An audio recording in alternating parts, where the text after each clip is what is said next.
Swiss adalah salah satu negara maju di Eropa yang sering disebut sebagai contoh negara dengan kualitas hidup yang tinggi. Kualitas hidup ini dapat dilihat lewat berbagai indikator utama seperti jumlah penduduk, lama sekolah, kesehatan, pendapatan, dan indeks pembangunan manusia atau IPM.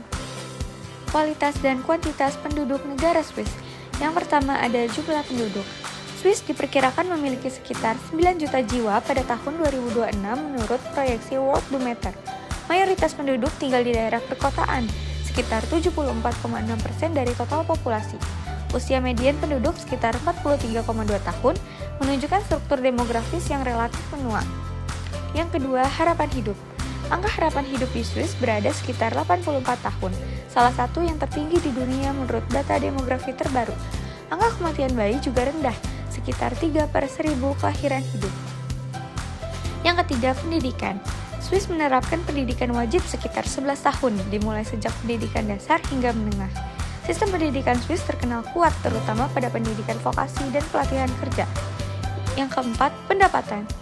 Berdasarkan data CEIC, GDP per kapita Swiss mencapai lebih dari 107.000 US$ pada tahun 2024 yang termasuk salah satu tertinggi di dunia. Yang terakhir ada Indeks Pembangunan Manusia atau IPM.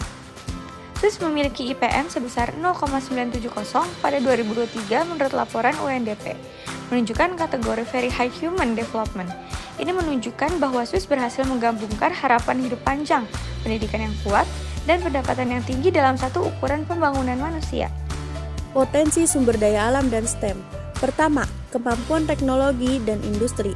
Swiss bukan negara dengan sumber daya alam melimpah, tetapi unggul dalam sumber daya manusia. Melalui sektor teknologi, riset, kesehatan, farmasi, dan manufaktur berteknologi tinggi, Swiss sering menduduki peringkat atas dalam Global Competitiveness Index, terutama dalam pelatihan vokasi, inovasi, dan tenaga kerja terampil. Kedua, R&D dan inovasi. Swiss adalah pusat riset dan pengembangan di Eropa. Banyak perusahaan farmasi dan teknologi medis dunia beroperasi di Swiss, yang mendorong pertumbuhan ilmu pengetahuan dan teknologi secara terus-menerus. Tantangan yang dihadapi.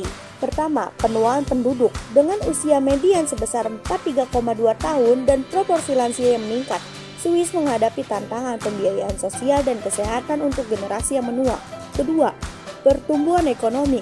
Meskipun GDP per kapita tinggi, pertumbuhan ekonomi Swiss relatif lambat, sekitar 0,8% pada kuartal ketiga 2025, menunjukkan perlunya inovasi lebih lanjut dalam sektor jasa dan industri ekspor. Kerjasama antar negara, perdagangan dan riset Swiss berkolaborasi secara luas dengan negara-negara di Uni Eropa, Amerika Serikat, dan di forum internasional lainnya.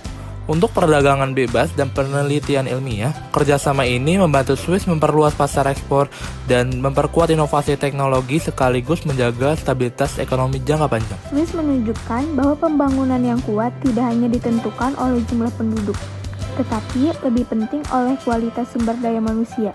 Investasi dalam pendidikan dan teknologi, serta kerjasama internasional yang produktif, dapat menunjukkan bahwa Swiss berada pada puncak pembangunan manusia di dunia.